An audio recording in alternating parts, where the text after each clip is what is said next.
Baik, assalamualaikum warahmatullahi wabarakatuh. Yang terhormat Ketua Yayasan kita, Bapak Haji Haji yang telah memimpin yayasan, semoga diberkahi Allah selalu, dan Bapak Ibu sekalian yang ikut yang tidak bisa satu, semoga kita semua mendapat berkah dari Allah SWT. Sebelum kita kajian kita sama-sama bacakan umur kita agar kiranya kajian ini mendapat ridho dari Allah SWT. Apa yang kita kaji nanti kita bisa sami'na wa ata'na. Saya menyampaikan dibimbing oleh Allah, Bapak Ibu juga yang mengikuti dibimbing oleh Allah, sehingga kita mendapatkan ilmu yang lebih baik. Al-Fatihah.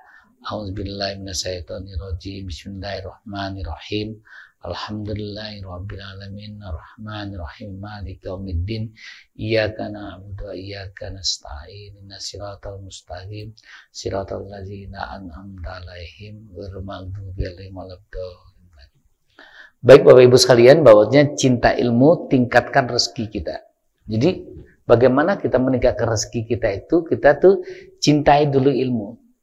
Salah satu bahwasanya ilmu Allah tadi menjelaskan Al-Quran adalah benar, dan tanyakan kepada orang-orang yang berilmu. Nah Bapak Ibu sekalian, sesungguhnya Allah itu tidak akan merubah nasib seseorang kecuali seseorang itu yang merubahnya sendiri. Kemarin saya itu bercerita dengan yang bekerja bangunan di pondok kita. Saya itu agak ibah sedikit ya. Dia bekerja dari pagi sampai sore, setiap hari seminggunya gajinya 900.000. Pas malam hari ada kerjaan mau nembun, dilemburkannya.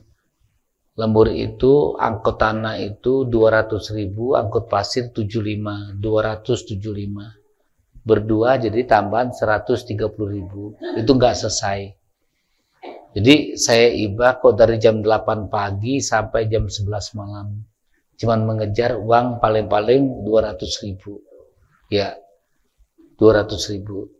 Saya tanya, Mas, setiap minggunya dapat berapa? Kadang-kadang 900, kadang-kadang 500, kadang-kadang tidak gajian. Kenapa tidak gajian? Tidak bekerja. Oh, tidak bekerja.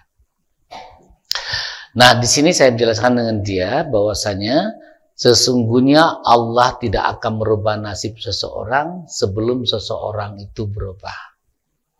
Maka tadi jelaskan oleh santri kita, sesungguhnya orang-orang yang beriman dan melakukan kebajikan, maka akan kami tempatkan kepada mereka itu rezeki yang lebih baik. Rezeki yang lebih baik. Nah Bapak Ibu sekalian, untuk mendapatkan rezeki dari ilmu, kita harus tahu dulu tahapan-tahapan rezeki itu. Tingkatan rezeki itu ada 4 tingkatan. Pertama rezeki jatah. Rezeki jatah. Yang kalau rezeki jatah itu begini. Misalkan Bapak Ibu sekalian, kita semua dapat jatah dari Pak Haji bahwasanya padi sekarung sewang. Dapat semua sekarung sewang. Ya, padi. Bagaimana agar kita itu mendapatkan lebih dari sekarung? Dapat 10 karung. Untuk dapat rezeki tambahan, kata Pak Haji, nanti siapa yang mau tambahan boleh. Agar mendapat rezeki tambahan itu bersyukur. Bersyukur. Ya. Jadi setelah kita bersyukur, nanti ada rezeki. Rezeki apa lagi? Rezeki keadilan. Nah, tadi yang membagikan, yang dapat sekarung-sekarung, tapi yang membagikan, Habib membagikan. Kira-kira dapat lebih tidak ya bagikannya? Dapat lebih gitu. Dapat lebih. Itu namanya rezeki keadilan. Yang keempat adalah rezeki kemuliaan. Rezeki kemuliaan. Jadi rezeki itu terbagi menjadi tahapan. Pertama, rezeki jatah, rezeki bersyukur, rezeki tambahan, rezeki keadilan, dan rezeki kemuliaan. Jadi ada 4 rezeki itu. Kalau 4 ini dapat semua, Masya Allah ini luar biasa ya. Luar biasa. Tapi kadang-kadang manusia itu hanya mendapat rezeki jatah. Di mana rezeki jatah itu orang bekerja, tidak bekerja, tetap dapat makan. Mencari ilmu, tidak mencari ilmu, tetap dapat makan. Dia sholat, tidak sholat, tetap dapat makan. Itu namanya rezeki jatah. Karena Allah sudah menjamin rezekinya itu. Kalau ingin dapat rezeki tambahan, Ada rumus yang kita bahas hari ini. Kalau ingin dapat rezeki keadilan, juga ada rumusnya. Dan kalau ingin dapat rezeki kemuliaan, juga ada rumusnya, insya Allah. Pertama kita buka dulu rezeki jatah, kita buka suratnya 11 ayat 6, dibaca dulu. Wa ma min dabatin. Nanti artinya suruh orangnya. Wa ma min dabatin fil ardi. Bismillah. A'udzu billahi minasy syaithanir rajim. Bismillahirrahmanirrahim. Wa ma min dabbatin fil ardi illa 'ala Allahi rizquha wa ya'lamu mustaqarraha wa mustawda'aha. Kullu fi kitabim mubin. Ya. Artinya, dan tidak satupun makhluk bergerak ataupun bernyawa di bumi, melainkan semuanya dijamin Allah rezekinya. Dia mengetahui tempat kediamannya dan tempat penyimpanannya, semua tertulis dalam kitab yang nyata, yaitu Lauh Mahfuz. Masya Allah, luar biasa. Allah berfirman di suratnya Hud, surat 11 ayat 6. A'udzubillahi minasyaitonirrajim. Wa ma min dabbatin fil ardi illa 'alallahi rizquha wa ya'lamu mustaqarraha. Dan tidak ada suatu makhluk melata pun yang bergerak di muka bumi ini, melainkan Allah yang menjamin rezekinya. Dia mengetahui tempat kediamannya, dia tempat penyimpanannya, semuanya tertulis dalam kitab Lauh Mahfuz. Jadi Bapak Ibu sekalian, bahwasanya rezeki kita itu sudah ada catatannya. Pertama, rezeki jatah. Rezeki yang dijamin oleh Allah, makhluk dalam batu pun Allah kasih rezekinya. Allah kasih rezekinya. Ini bayangkan ya. Ada makhluk, ada ulat dalam batu, itu ada rezekinya juga. Ada rezeki juga. Jadi semua makhluk yang melata di muka bumi ini, Allah yang menjamin rezekinya. Dan rezeki kita itu sudah tercatat di Lauh Mahfuz. Coba kita lihat. Orang yang tidak bekerja, yang pemalas, masih makan. Masih makan. Orang yang tidur pagi-pagi tidak sholat subuh masih makan. Padahal kenapa sholat subuh itu disuruh bangun? Itu akan gelombang. Ada satu gelombang ya. Gelombang itu juga akan berpengaruh pada rezeki kita. Akan mempengaruhi pada ketenangan kita. Tetapi ada orang bangun jam 9 masih ada rezekinya. Masih ada rezekinya. Ada orang yang malasnya minta ampun. Kerjanya ngodot. Tapi tetap ada rezekinya. Tetap ada rezekinya.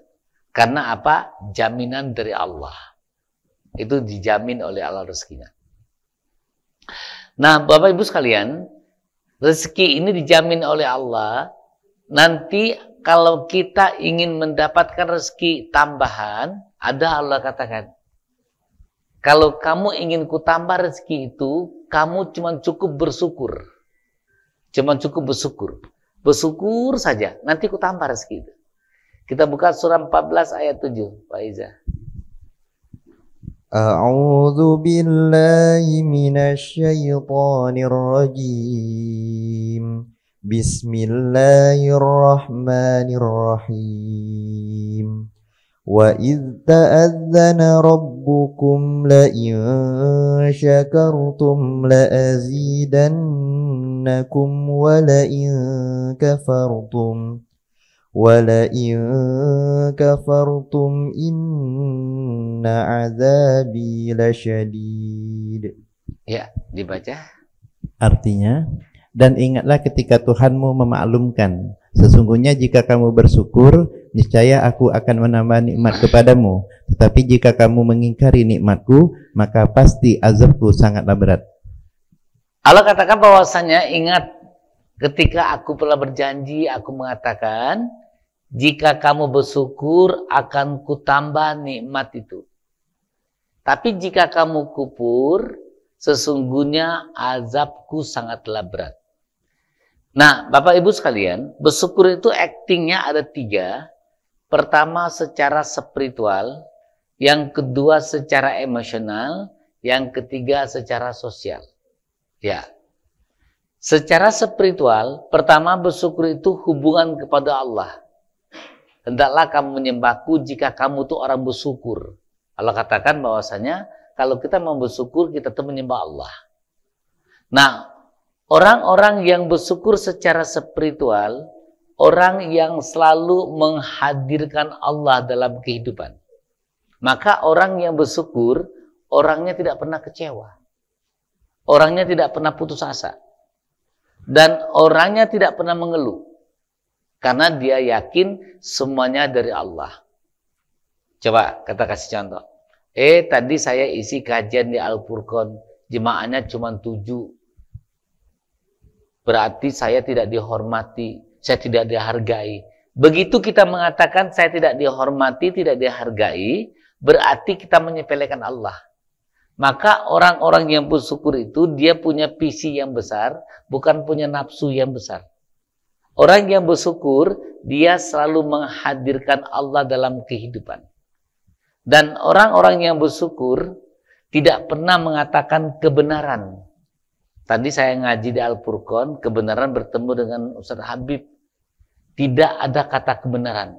Orang yang bersyukur, tadi saya ngaji di Al-Furqan, ditemukan oleh Allah dengan Ustaz Habib. Ditemukan oleh Allah. Tidak ada mengatakan kebenaran. Dia takut mengatakan kebenaran. Karena orang yang bersyukur selalu mengikut sertakan Allah. Maka orang yang bersyukur secara spiritual ada kaitannya secara emosional. Misalkan Habib, Pak Habib ya Ustaz Habib bilang, Ustadz saya buati kopi ya. Kalau saya bersyukur, dibuati kopi, Masya Allah, terima kasih Allah. Terima kasih Habib. Terima kasih Ustaz Habib. Gitu. Karena saya bersyukur. Ya. Tapi yang kurang bersyukur, kurang menghadirkan Allah, saat saya buati kopi, tidak usahlah ngerepot-repot. Padahal yang menggerakkan hati Habib tadi adalah Allah. Itu adalah Allah. Kemarin saya makan siang, makan mie, malam-malam kami sudah di acara maghrib. Ada seorang ustadz juga. Dia bilang, Ustadz, mohon diterima. Saya itu mau beliin antum jas. Hah? Saya dibeliin jas? Itu ya. Pilih warnanya. Masya Allah, terima kasih ya Allah, terima kasih. Biasanya orang kalau mau diberi ya, mengelak dulu. Nggak usahlah, repot-repot. Sekarang pertanyaannya, yang menggerakkan orang mau belikan kita jas ini siapa? Allah. Maka dari itu bersyukur, hadirkan Allah di setiap kejadian. Maka orang-orang yang bersyukur selalu menghadirkan Allah setiap kejadian, termasuk dia kerugian pun dia hadirkan Allah. Misalkan Mas Rudi ditipu uang 20 juta oleh temannya. Janji minjam 3 hari, tidak taunya 3 bulan tidak bayar-bayar. Ya, kalau bersyukur, alhamdulillah, uang saya 20 juta belum dibayar. Jadi, Pak Rudi ditipu ya, alhamdulillah. Ya, kenapa alhamdulillah? Berarti saya punya uang. Coba kalau nggak punya uang, ditipu enggak? Enggak. Enggak ditipu. Maka kembali bahwasanya orang yang bersyukur mengatakan ini cara Allah mengambil rezeki saya. Ini cara Allah menguji saya. Ini cara Allah meningkatkan kualitas hidup saya. Maka orang yang bersyukur itu selalu menghadirkan Allah dari setiap kejadian, walaupun dia dirugikan, dia mengatakan Allah punya kehendak. Nah, orang yang bersyukur secara spiritual, ini dia berperang dengan hawa nafsu. Dia berperang dengan hawa nafsu. Dia yakin bahwasanya yang terbaik itu adalah versinya Allah. Kita buka surat 2 ayatnya 216. Al-Baqarah ayat 216. A'udzu billahi minasy syaithanir rajim. Bismillahirrahmanirrahim. Kutiba 'alaikumul qitalu wa huwa kurhul lakum وعسى أن تكرهوا شيئا وهو خير لكم وعسى أن تحبوا شيئا وهو شر لكم والله يعلم وأنتم لا تعلمون. Yang artinya, diwajibkan atas kamu berperang, padahal itu tidak menyenangkan bagi kamu. Tetapi boleh jadi kamu tidak menyenangi sesuatu, padahal itu baik bagi kamu. Dan boleh jadi kamu menyukai sesuatu, padahal itu tidak baik bagimu. Allah mengetahui sedang kamu tidak mengetahui.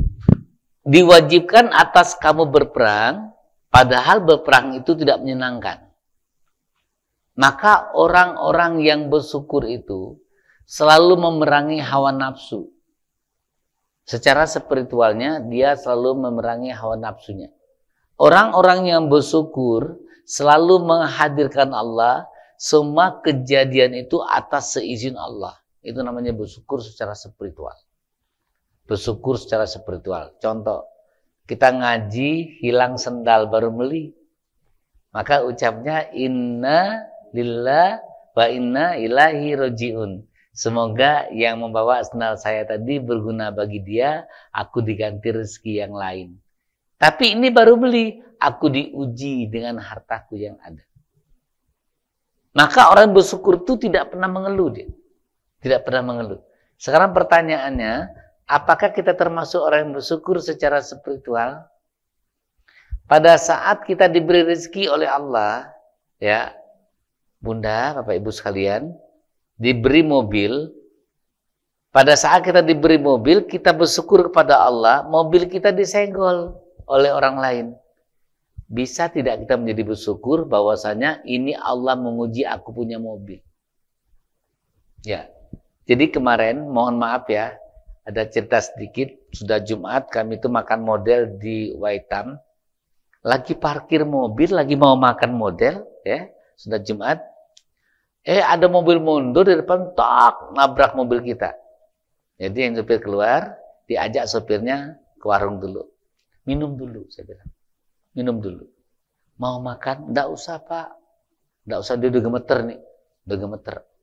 Udah gemeter, sudah makan. Saya tanya, kamu kerja di mana? Kerja di Jakabaring. Tinggalnya mana? Di sini. Ini kerja perusahaan apa? Rumah tangga, ternyata sopir pribadi. Udah. Mau ganti, saya bilang, kalau mau ganti 100 juta. Hah, kaget ya. 100 juta. Kalau enggak, makanlah dulu. Saya suruh makan pempek dulu, saya suruh minum. Selesai dari kerjaan makan pempek itu, saya salami, saya peluk aja, saya kasih uang 100.000. Kamu makanlah dulu. Saya tanyakan, belum makan, kamu makanlah dulu. Jadi mobilnya gimana, Pak? Nanti bengkel yang ngurusin. Orang depan itu bilang, Ustadz, Pak, saya pengen nangis melihat ini. Tidak pernah terjadi begini. Kenapa Pak lakukan? Ini Allah menguji saya punya mobil. Allah menguji saya punya mobil. Karena ini bukan musibah dia saja, tapi benar-benar musibah kami berdua. Benar-benar musibah kami berdua. Nah, maka kalau orang bersyukur, begitu kita disakiti kena musibah tadi, baiklah. Kalau kita marah pada saat mobil kita disenggol, itu biasa. Itu banyak kejadian. Ya, kalau kita tidak marah, itu biasa juga. Tapi kalau kita disenggol, kita tidak marah, kita kasih hadiah orang tadi, itu orang luar biasa. Itu luar biasa. Ya, mengapa demikian? Bersyukur kita mobil ditabrak. Kalau saya punya mobil, begitu saya tidak mau ditabrak, makanya kita nggak punya mobil. Maka kita diuji dengan harta kita. Kita diuji dengan harta kita, apakah kita termasuk orang bersyukur, apakah kita kufur. Lantas ada yang bilang tadi, ada juga seorang ikut, Ustadz, kenapa Ustadz tidak komen apa-apa? Andai kata saya mau marah, itu biasa. Bagaimana nanti kalau saya marah, saya dipiralkan orang. Kita figur loh, saya bilang. Difigurkan, Ustadz Imron marah-marah, dipiralkan. Apa kata jemaah? Salah aku juga. terlanjur jatuh cinta. Salah pada kami berbicara. Salah kami menimba ilmu. Ini parah, ini akan parah. Ya. Nah, maka orang bersyukur secara emosional, secara spiritual, selalu menghadirkan Allah dalam kehidupan. Dan orang-orang yang bersyukur secara emosional, nanti akan diuji. Pada saat Bapak Ibu sekalian mau dapat rezeki tambahan, nanti akan diuji. Diujinya apa? Allah hadirkan orang yang meminta-minta. Apakah kita bisa termasuk orang yang bersyukur? Apakah kita termasuk orang yang kufur? Allah hadirkan orang meminta-minta. Pada saat kita memberikan kepada orang meminta-minta, berarti kita termasuk orang yang bersyukur. Maka pada saat orang meminta datang itu ciri rezeki kita akan datang. Ciri rezeki kita akan datang. Loh, di mana ayatnya? Kita buka suratnya 6 ayat 52, 53. Artinya saja karena panjang. Suratnya 6 ayat 52, 53. A'udzubillahi minasyaitonirrajim. Bismillahirrahmanirrahim. Janganlah engkau mengusir orang-orang yang menyuruh Tuhannya di pagi dan petang hari. Mereka mengharapkan keridhoannya. Engkau tidak memikul tanggung jawab sedikit pun terhadap perbuatan mereka, dan mereka tidak memikul tanggung jawab sedikit pun terhadap perbuatanmu, yang berhak menyebabkan engkau mengusir mereka, sehingga engkau termasuk orang-orang yang zalim. Demikianlah, kami telah menguji sebagian mereka, orang yang kaya, dengan sebagian yang lain, orang yang miskin, agar mereka orang-orang kaya itu berkata, orang-orang semacam inikah di antara kita yang diberi anugerah oleh Allah? Allah berfirman, tidaklah Allah lebih mengetahui tentang mereka yang bersyukur kepadanya. Ya, ini bahwasanya kisah ayat ini turun, Nabi itu menerima tamu, para orang kaya semua ya, orang-orang kaya.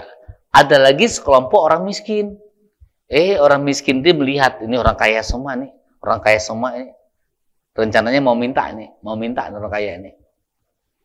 Nabi itu menyuruh orang miskin tadi jangan, agar diasingkan. Maka keluar ayat ini, jangan kau mengusir orang yang menyuruh Tuhannya di pagi hari dan petang hari. Mereka itu ingin dapat ridho dariku. Kau tidak berhak terhadap mereka. Ya, dan mereka tidak berhak terhadapmu. Di sini ku hadirkan ada orang kaya, ada orang miskin. Nanti orang miskin akan meminta dengan orang kaya. Allah katakan bahwasanya nanti orang kaya mengatakan orang seperti inikah yang mendapat ridho Allah, dan Allah katakan bahwasanya di situ pada saat ada orang miskin meminta, aku menguji kamu, apakah kamu itu orang bersyukur, apakah kamu itu orang kufur. Nah, bahwasanya di sini, Bapak Ibu sekalian, orang yang miskin datang minta dengan kita, atau kita dijumpakan dengan orang miskin, kita itu lagi diuji. Apakah kita orang bersyukur, apakah kita orang kufur. Maka Allah katakan, aku mengetahui kamu, jika kamu bersyukur, kamu memberikan kepada orang itu. Jadi Bapak Ibu sekalian, maka secara emosional, berkorelasi dengan secara sosial, kita diuji oleh Allah, agar untuk mendapatkan rezeki tambahan, yaitu kita diuji didatangkan orang-orang yang meminta. Dan kapan lagi kita diuji oleh Allah, apakah kita bersyukur tidak bersyukur? Kita punya saudara, di antara saudara kita itu ada yang kaya, ada yang kurang kaya, ada yang agak kurang kayanya. Maka kita diuji dengan saudara kita, akan meminta dengan kita. Maka Allah jelaskan di surat 17 ayat 26, bahwasanya berikanlah kepada orang miskin dan kerabat terdekat. Tapi kalau kamu menolak dari rahmat Allah, kamu ucapkan kata yang baik. Ya, coba kasih sama Ustaz Tabib 17:26. 17:26, Bin.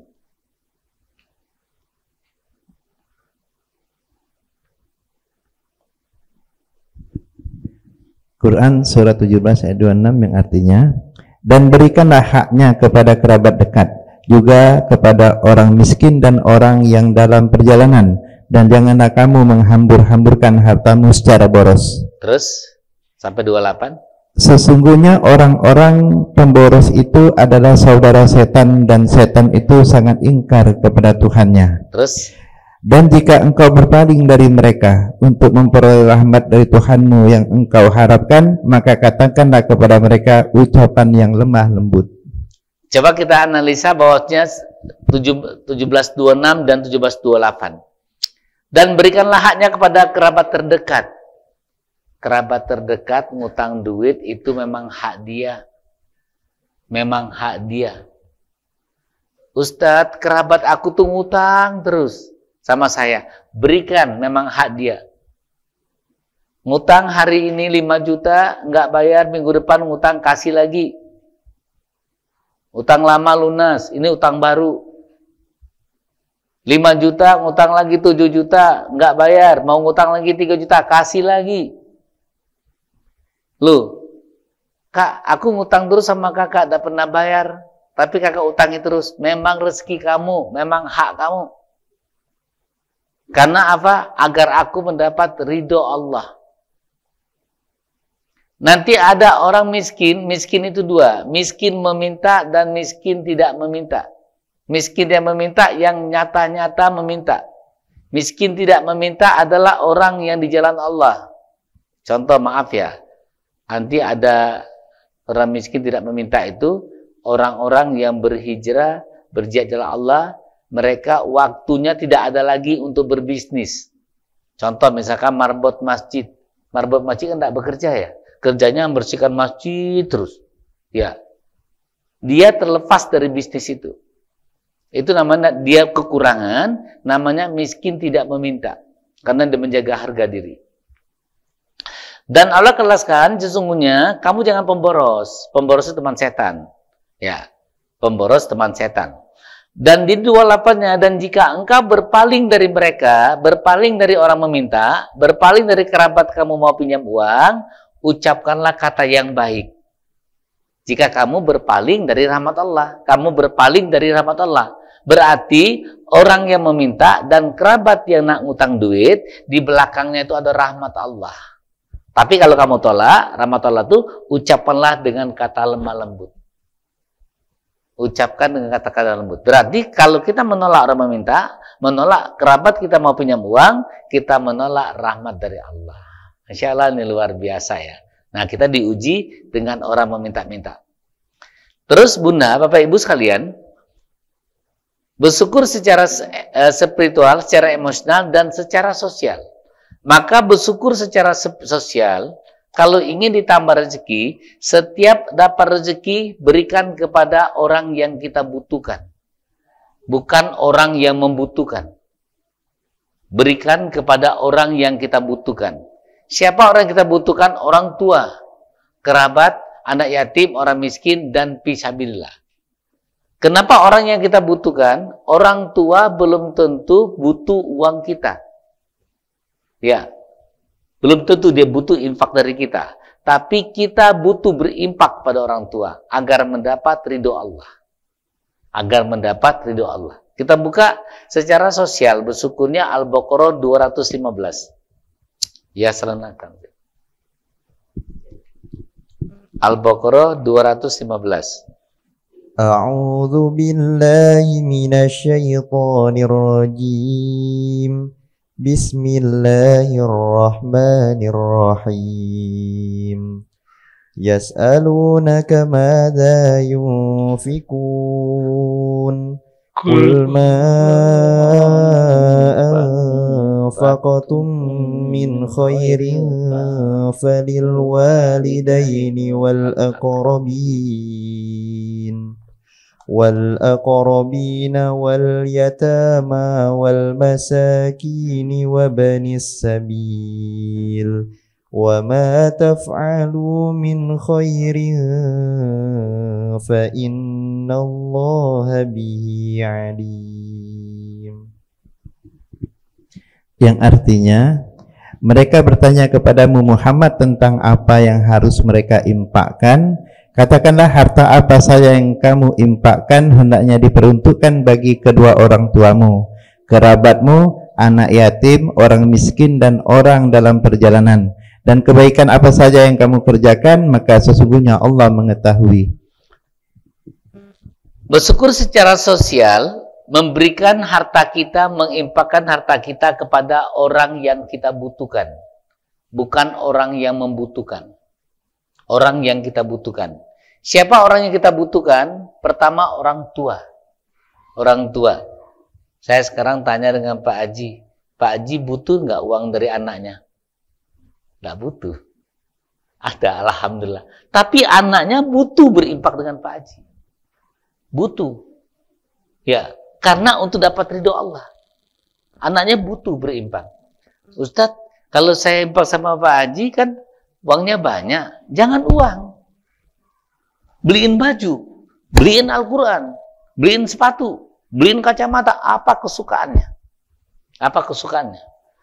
Pak Haji tidak dibeliin anaknya, tidak jadi masalah. Dia mampu membeli. Tapi anaknya butuh memberikan kepada orang tuanya.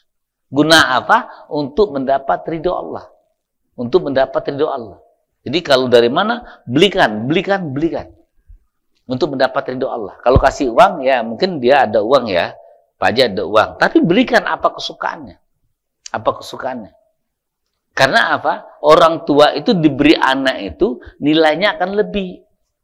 Misalkan Ustaz Habib dibeliin anaknya peci. Waduh, bangganya minta ampun.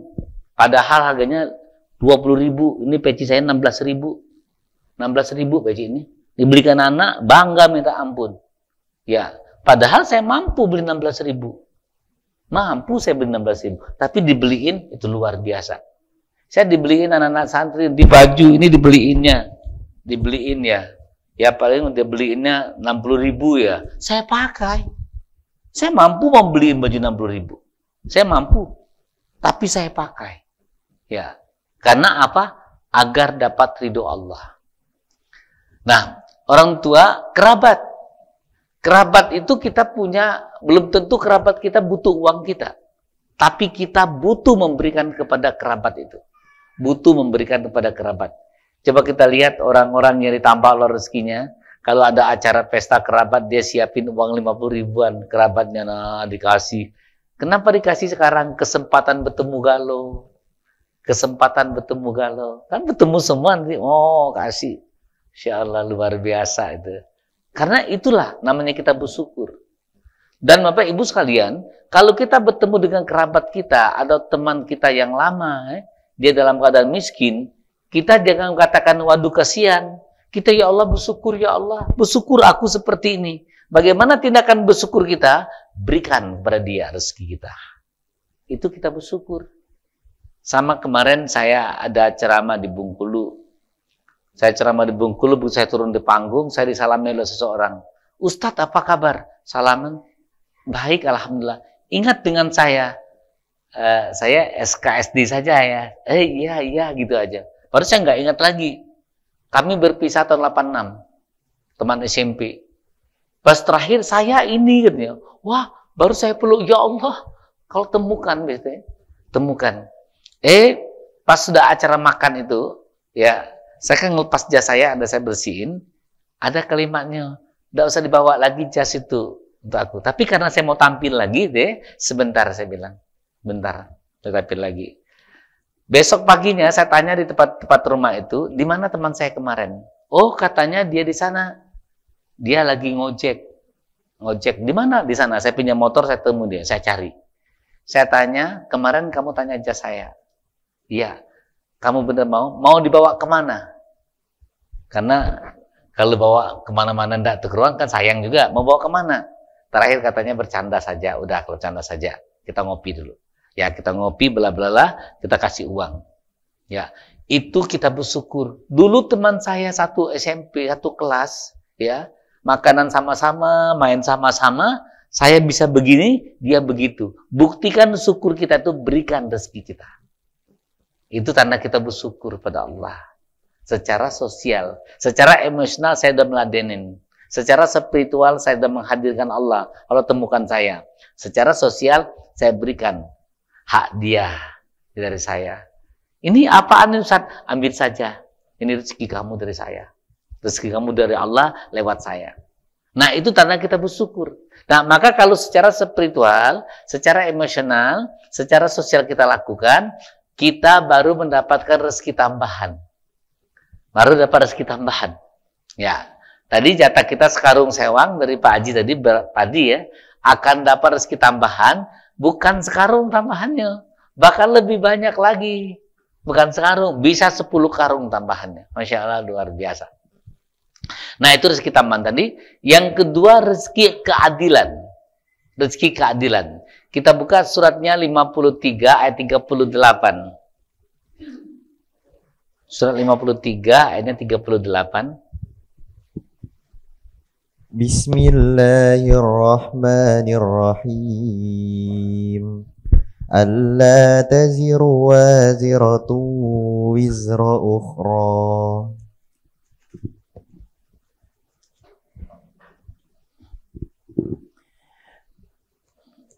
Yang artinya yaitu bahwa seseorang yang berdosa tidak akan memikul dosa orang lain. Terus lagi 39-nya. Dan bahwa manusia hanya memperoleh apa yang telah dia usahakan. Ya. Manusia itu seorang berdosa tidak bisa memikul dosa orang lain. Bunda, pernah mendengar tidak kata orang, kalau anak masuk neraka, kita juga masuk neraka nanti. Pernah dengar? Bagaimana dengan Nabi Nuh? Nabi Nuh dibantah anaknya, apakah dia masuk neraka? Tidak. Kalau istri kita masuk neraka, kita juga masuk neraka nanti. Bagaimana dengan Nabi Lut? Ya, dicontohkan.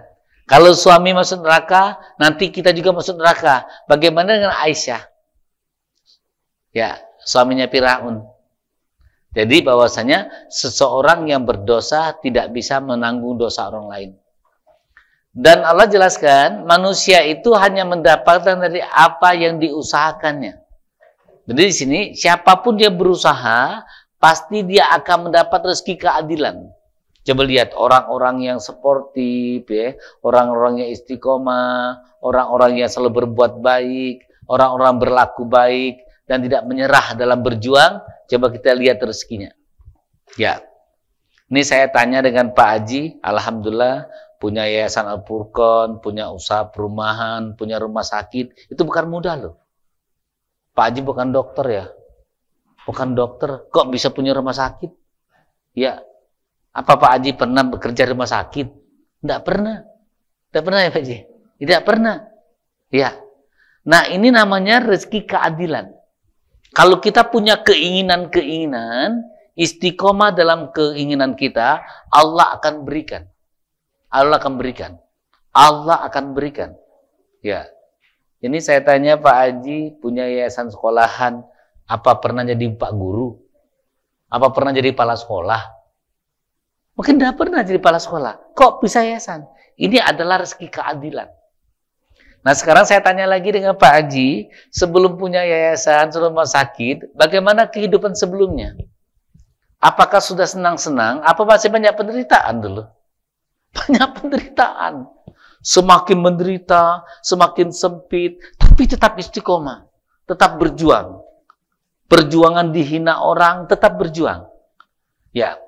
Kita berjuang tanpa dihina orang, tidak akan sukses. Tidak akan sukses. Nah, kalau boleh bertanya dengan Pak Haji, boleh nih Pak Haji bertanya, sebelum punya yayasan atau rumah usaha apa-apa nih, sering tidak mendapat hinaan? Sering. Sering mendapat hinaan ya? Sering. Ya, mendapat hinaan. Nah, hinaan itulah membuat seorang sukses. Jadi kalau orang itu selalu senang hidupnya, tidak mendapat hinaan, tidak akan mendapat kesuksesan. Karena Allah akan memberikan keadilan atas kesabaran kita. Karena Allah letakkan sabar dulu, baru sholat. Ya, bersabarlah kamu dan laksanakanlah sholat. Ya, kita diminta sabar. Dan berapa ayat mengatakan, bersabarlah kamu mengajak saudara sholat dulu. Sabar itu dipinta pertama kali oleh Allah. Punya nilai yang pertama. Ya. Punya nilai wasta'in wasabrin, katakan bersabar dan sholat. Dan sabar mengajaknya. Sabar itu pertama. Nah, maka dari itu Bapak Ibu sekalian, semakin kita dihina, semakin kita akan sukses. Semakin kita sukses. Contoh, saya kasih contoh, maaf. Saya di Masjid Serunduk Putih, saya ngaji dengan ibu-ibu. Ibu-ibu, begitu saya ngaji ibu-ibu, mau buka kajian, ibu-ibu dipanggil oleh bapak-bapak 4. Jadi ibu ketua itu dekati saya. Ustadz, maaf, kita tidak jadi pengajian. Kenapa, Bu? Nantilah, kita, ya ada apa-apa. Nah, saya tutup Al-Quran, kami ngobrol aja. Di sana, saya diusir oleh bapak-bapak tuh mau dipukul pakai sejadah. Saya bilang, Pak jangan pukul saya pergi saja. Ya, zaman dulu saya masih bawa wireless, bawa motor, ya. Al-Quran saya bawa, karena di Palembang ini belum kenal Al-Quran terjemah. Terus terang termasuk kami perintisnya. Ya, jangan pukul saya pergi saja. Saya ambilin Al-Quran, masuk koper lagi. Saya lewat pun disegak. Hei! Iya Pak, saya pergi Pak, saya pergi. Saya pergi. Ya, saya pergi. Ya. Masya Allah luar biasa. Sekitar seminggu ke depan, guru besar dari Jakarta datang ke Palembang. Datang ke Palembang, ya datang. Pas cerita, Ustadz nanti malam kita diundang makan malam di Sari Melayu. Ustadz tahu tempatnya? Tahu. Jam berapa Pak Haji? Pas sudah sholat Isya. Oh ya, ke sana. Karena ini Pak Haji, yang ini yang undang tadi pengusaha besar, pejabat juga di Palembang, sedepanan, saya sebelahnya. Tidak lama kemudian datang sopirnya tadi. Saya salami tadi, yang sopir saya salami, yang nak mukul aku kemarin. Hah? Kaget. Dia mukul kemarin. Apa yang saya lakukan? Senda, apa kabar Pak? Sehat? Diem dia. Pas order makan, sudah order semua, dia diem. Saya bilang, Bapak, order apa? Diam, tidak jawab. Kalau sama dengan saya saja boleh. Saya pesan pindang baung ekor. Minumnya es dogan. Dia katanya. Dia diem. Ya, diem. Pas sudah diem, sudah tutup. Pas pulang dari sana, saya bilang, Pak Haji, itulah yang mau mukul saya kemarin. Oh, kaget. Akhirnya dia bilang ke masjid itu, undanglah ustadz itu. Ya, apa kata ibu-ibu sana? Kami tidak akan mengundang dia lagi. Kami tidak akan mengundang dia lagi. Bukan terlalu bodoh kami. Biarkan kami belajar ke pondoknya. Nah, jadi semakin kita dihina orang, semakin kita akan sukses. Semakin kita sukses. Saya diusir di Pak Jo, ditarik mic. Saya kasihkan saja. Kata yang ikut, Ustadz maunya mereka tuh apa? Memang mic Dionian. Bukan mic itu. Ya, kita pulang saja. Ya. Ada saya marah? Tidak. Karena apa? Allah ingin angkat derajat kita. Kalau kita marah, pada saat kita disakiti, berarti kita punya nafsu yang besar. Tapi pada saat kita tidak marah, kita disakiti, kita punya visi yang besar. Karena kita akan dibesarkan oleh Allah. Nah, maka di sini bahwasanya Allah itu akan memberikan keadilan. Keadilan. Jadi, kita melihat orang sukses, melihat sekarang saja, dia sukses. Sebenarnya sebelum dia sukses, berapa kali dia disakiti. Berapa kali dia dihina. Dan berapa kali dia direndahkan. Ya. Nah, dengan kita direndahkan, kita dikucilkan, kita direndahkan, dihinakan, Allah akan memberikan keadilan. Allah akan memberikan keadilan. Jadi Allah tuh memberikan atas usaha kita. Nah, Bapak Ibu sekalian, untuk mendapatkan rezeki keadilan tadi, kita itu disuruh Allah bekerja. Disuruh Allah bekerja. Kita buka ayatnya, suratnya 9 ayat 105. Surat 9 ayat 105. Harap baca. A'udzu billahi minasy syaithanir rajim. Bismillahirrahmanirrahim. Wa qul i'malu fasayarallahu 'amalakum wa rasuluhu wal mu'minun wa saturadduna ila 'alimil ghaibi wasyahadati fayunabbi'ukum bima kuntum ta'malun. Yang artinya, dan katakanlah, bekerjalah kamu, maka Allah akan melihat pekerjaanmu. Begitu juga Rasulnya dan orang-orang beriman. Dan kamu akan dikembalikan kepada Allah yang mengetahui yang gaib dan yang nyata. Lalu diberitakannya kepada kamu apa yang telah kamu kerjakan. Dan katakanlah, bekerjalah kamu. Kita itu disuruh bekerja oleh Allah. Maka siapapun yang bekerja, siapa yang bergerak, Allah akan berikan rezeki keadilannya. Nah, dalam bekerja, itu kita bekerja itu ada 3 prinsip. Satu, bekerja itu karena perintah Allah. Yang kedua, aku bekerja untuk menyambung silaturahim. Yang ketiga, agar aku bisa bersedekah. Bapak Ibu sekalian, kalau bekerja semata-mata mencari untung, kita tidak akan untung. Tidak akan untung. Ini saya lagi membuat program sama anak-anak, kita membuat warung kemuliaan.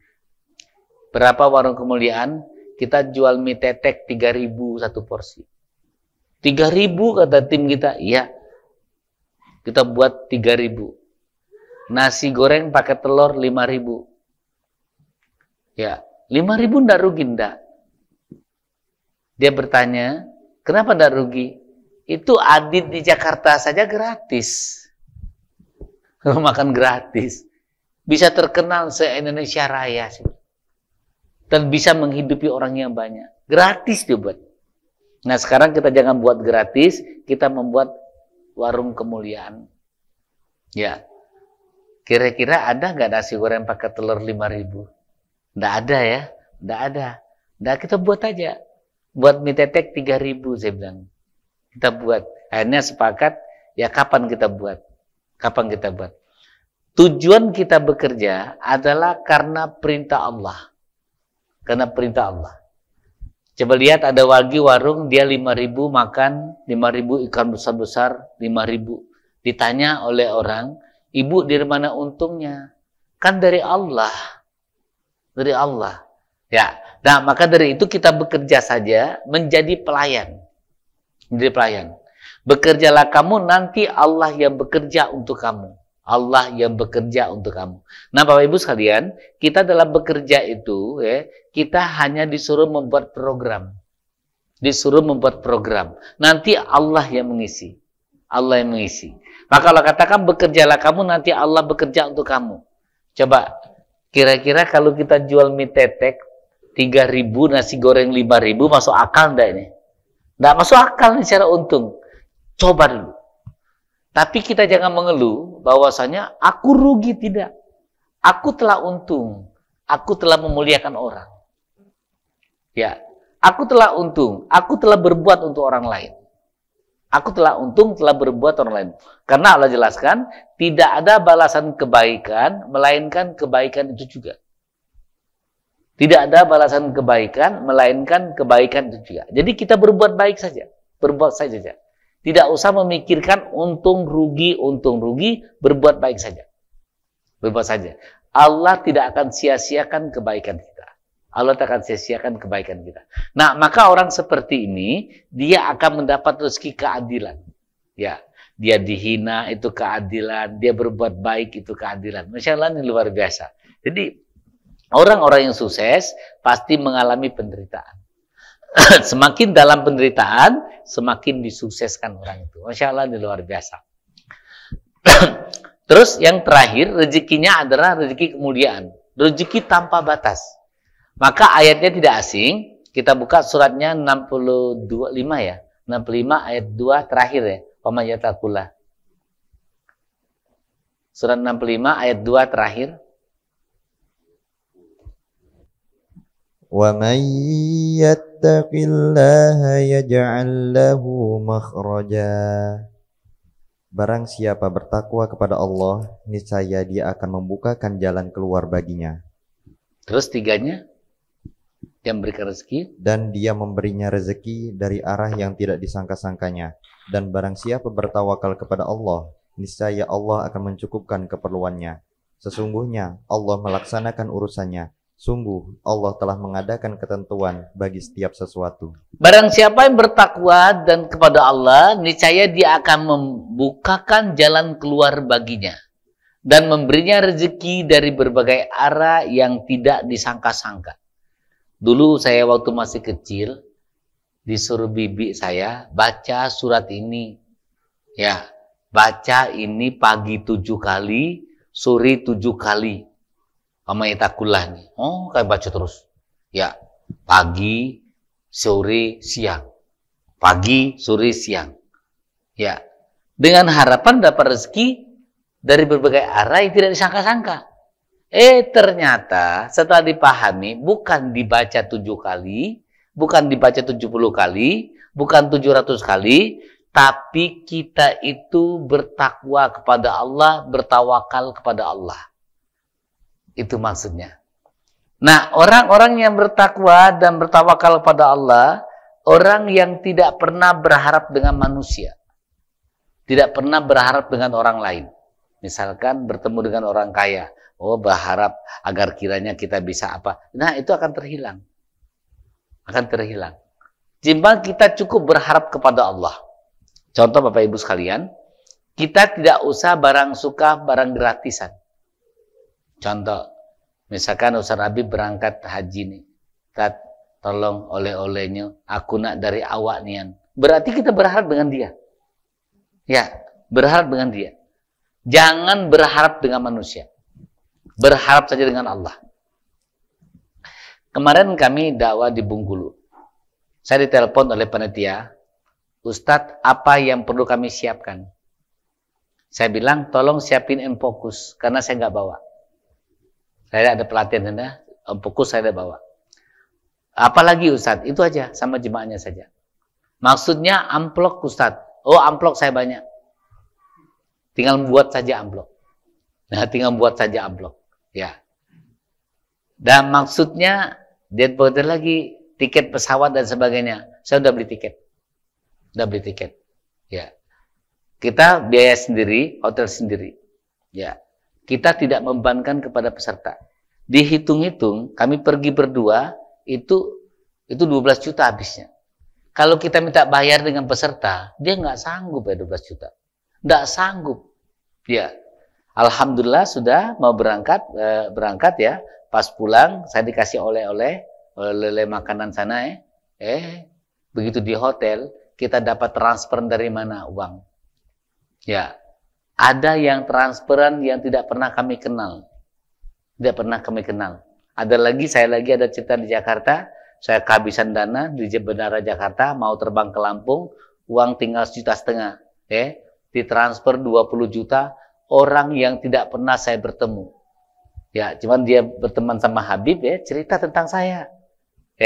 Habib punya nomor rekening. Ditransfer ini dari mana ini? Dari mana ini? Itu cara Allah. Itu cara Allah.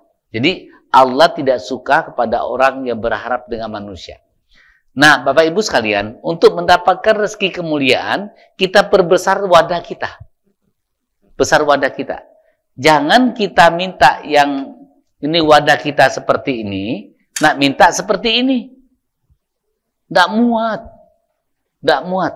Maka Allah itu memberikan rezeki sesuai dengan takaran kita. Ya, kita buka surat 42 ayat 26. Surat 42 ayat 26. A'udzu billahi minasy syaithanir rajim. Bismillahirrahmanirrahim.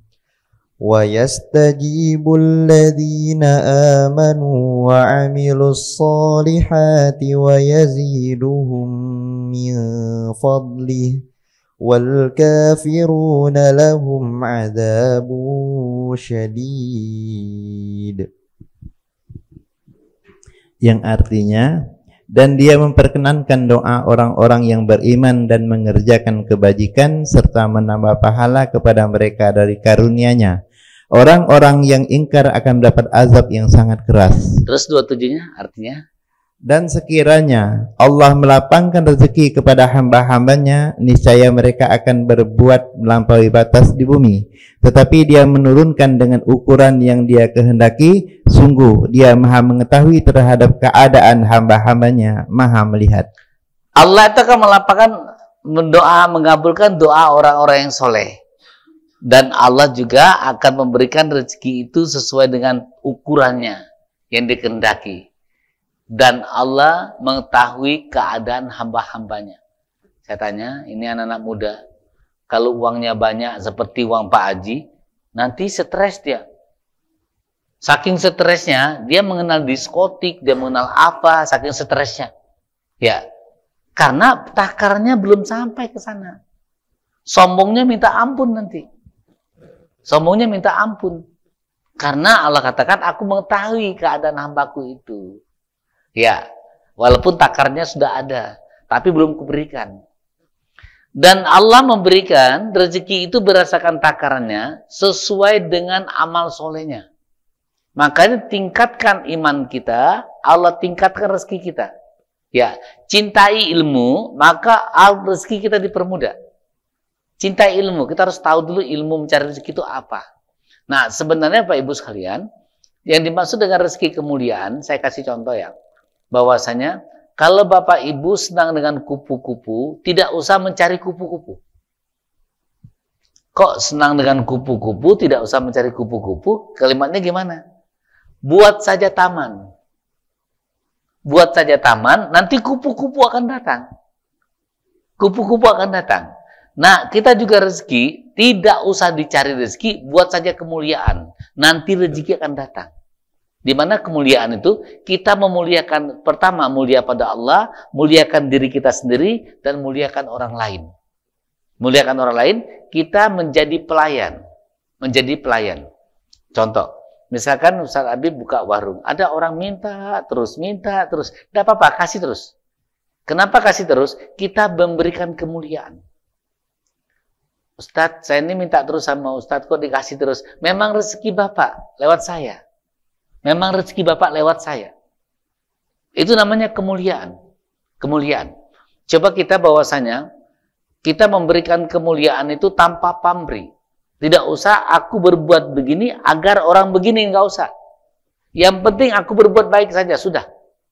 Bagaimana kalau kita berbuat baik, kita dihina orang? Alhamdulillah. Yang penting aku sudah berbuat baik. Saya sudah berbuat baik, tapi disepelekan. Alhamdulillah. Yang penting aku sudah berbuat baik. Nah, ciptakan taman, kupu-kupu akan datang. Ciptakan kemuliaan, rezeki akan datang. Rezeki akan datang. Nah, kemuliaan pada Allah, yang selalu memuji apa yang diberikan Allah. Tidak pernah menyepelekan apa yang diberikan Allah. Contoh, saya misalkan, Bib, di mana kerjanya? Cuman di pabrik. Cak inilah. Jangan. Bib, di mana? Alhamdulillah, di pabrik. Ya, alhamdulillah. Alhamdulillah. Ya. Di mana kamu bilang alhamdulillah? Agak enteng berkali. Kapan ketik barang masuk? Istirahat, pencet berzikir. Ya. Selalu memuji apa yang diberikan Allah. Selalu memuji apa yang diberikan Allah. Termasuk bagaimana kita memberikan kemuliaan. Saya kasih contoh. Ini Habib ada air putih ya. Ustadz, minumlah air putih. Kami tidak punya apa-apa. Nah, inilah di kami ini. Kira-kira bagaimana orang menerimanya? Mulia tidak? Tidak. Tapi kalau Ustadz Habib bilang, Ustadz, minum air putih, fotokopi Zam-Zam dari Masjidil Haram ke Masjidil Aqsa. Langsung ketawa kan? Kok ke Masjidil Aqsa, Ustadz? Jauh, dan Zam-Zam kan di Mekah. Dioper, naik onta. Kan langsung bahagia. Itu namanya kemuliaan. Itu kemuliaan. Walaupun air putih yang kita berikan, tapi ada nilai kemuliaan kita. Tadi saya kasih, misalkan, Habib, Ustaz, minumlah. Nah, kami kata apa-apa, inilah adonyo, seadonyo. Ya, inilah adonyo, seadonyo, tidak punya apa-apa. Bagaimana orang menerimanya? Sesak. Tapi, Ustaz, minum air putih, fotokopi Zam-Zam dari Masjidil Haram ke Masjidil Aqsa. Jauhnya Ustaz ya pergi menaik onta, tapi kita di Indonesia naik Toyota. Kan langsung tertawa. Langsung bahagia. Nah, itu kemuliaan namanya. Itu kemuliaan. Walaupun sama-sama memberikan air. Tapi nilainya berbeda. Nilainya berbeda. Gitu. Nilainya berbeda. Nah, memberikan kemuliaan, bagaimana kita membesari wadah kita? Adakan transaksi sedekah setiap yang berkorelasi. Adakan transaksi sedekah setiap yang berkorelasi. Saya selalu pesan dengan usaha-usaha kita, setiap masjid kamu harus nyumbang 5.000, 10.000. Jangan numpang sholat saja, 5.000, 10.000, 2.000, 1.000. Jika perlu siapin uang yang kecil-kecil, kalau tidak ada uang besar di tas kita, di mobil siapin. Berikan kemuliaan, berikan kemuliaan. Kalau berdakwah, cari marbot masjid itu. Cari marbot. Jangan nyarinya cuma main ciluba saja. Ciluba, bukan begitu. Cari marbot itu. Berikan kemuliaan. Berikan kemuliaan. Berikan infak kita. Ada haknya di antara kita. Berikan kemuliaan. Dan kita memberikan kemuliaan itu dengan juga mendoakan orang lain. Contoh, suatu hari kami beli bensin, pas trek full itu tinggal 300.000. Saya kasihkan 350. Apa kata orang bensin? Pak, lebih enggak, Mas, pakai aja 50.000-nya. Semoga Mas nanti punya pom bensin juga, menjadi orang kaya raya. Wah, nangis dia. Nangis. Diberi 50.000, diiringi dengan doa menjadi orang kaya, punya pom bensin juga. Nangis dia mendapat uang itu. Ya, kalau saya kasih aja, pakai aja uangnya. Paling bilang, terima kasih Pak, terima kasih aja. Tapi diiringi dengan doa, Masya Allah luar biasa. Itu namanya kemuliaan.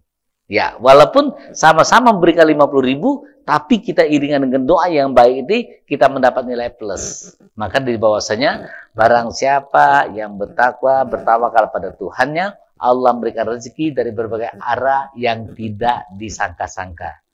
Nah, kembali tadi rezeki itu, pertama rezeki jatah, yang kedua rezeki tambahan, yang ketiga rezeki apa tadi?